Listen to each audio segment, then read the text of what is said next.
Okay, I'm with Simon Mason now from St Anselm's College in Birkenhead. Simon, welcome to COD-PM.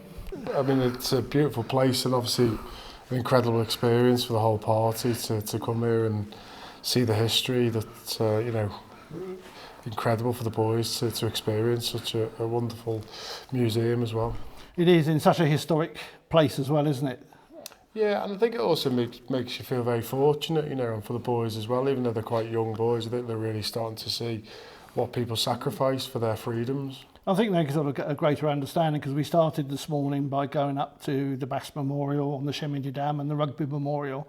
Well, those are a bit misty for us, but Yeah. I think that seeing those original shell craters and describing what the troops had to do to dislodge people from their positions.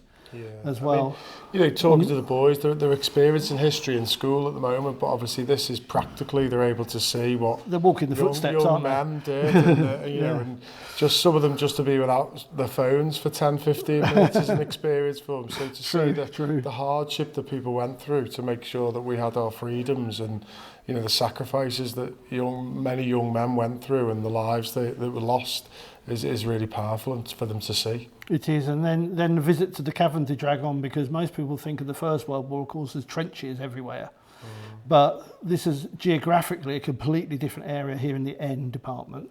So going into that quarry, into those caves, was a totally different experience. How do you reflect on that visit? Yeah, I think, as you say, I think it just gives you a different viewpoint to what we see in textbooks about the First World War, but also, you can just imagine what the hardship would be like in those caves and the, rats around and the smell of death and, how difficult it would be for people to be fighting every day and then for that to be a respite to go into there for a few hours, just really difficult, tough conditions. And I think that was very powerful for the boys to see. Indeed. And so we've come to the end really of the education section of our weekend together now. Tonight we've got the international ceremony of dedication to the rugby men from around the world.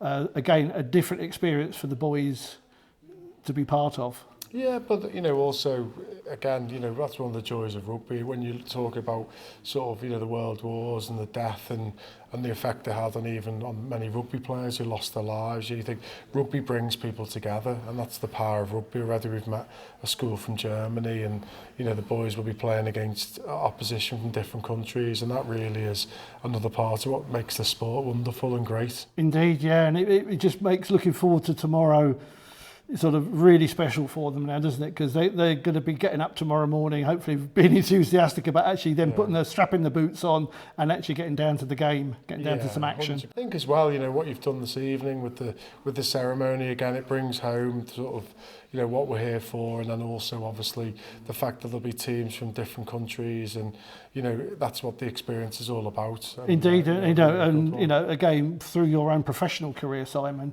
you yourself have experienced exactly that, haven't you? Yeah, coming from the UK, playing in France and other places. France and Italy, and going on overseas tours to South Africa, and just, I think socially rugby is a special sport, and many of our boys come from very much football backgrounds, but when they get into rugby and their parents see what rugby is about and what it brings to them, both in terms of discipline and the social networks they have because of rugby, I think they love the sport and never look back. Indeed, and Simon, I can't thank you enough for the effort you and the other with Matt and with Pete Cucci getting the boys together, coming out to France. It's been absolutely fabulous to receive you, and I hope you enjoy the rest of the weekend. And thanks for all your work and all. It's a pleasure, sir. Thank you very much. Absolute pleasure.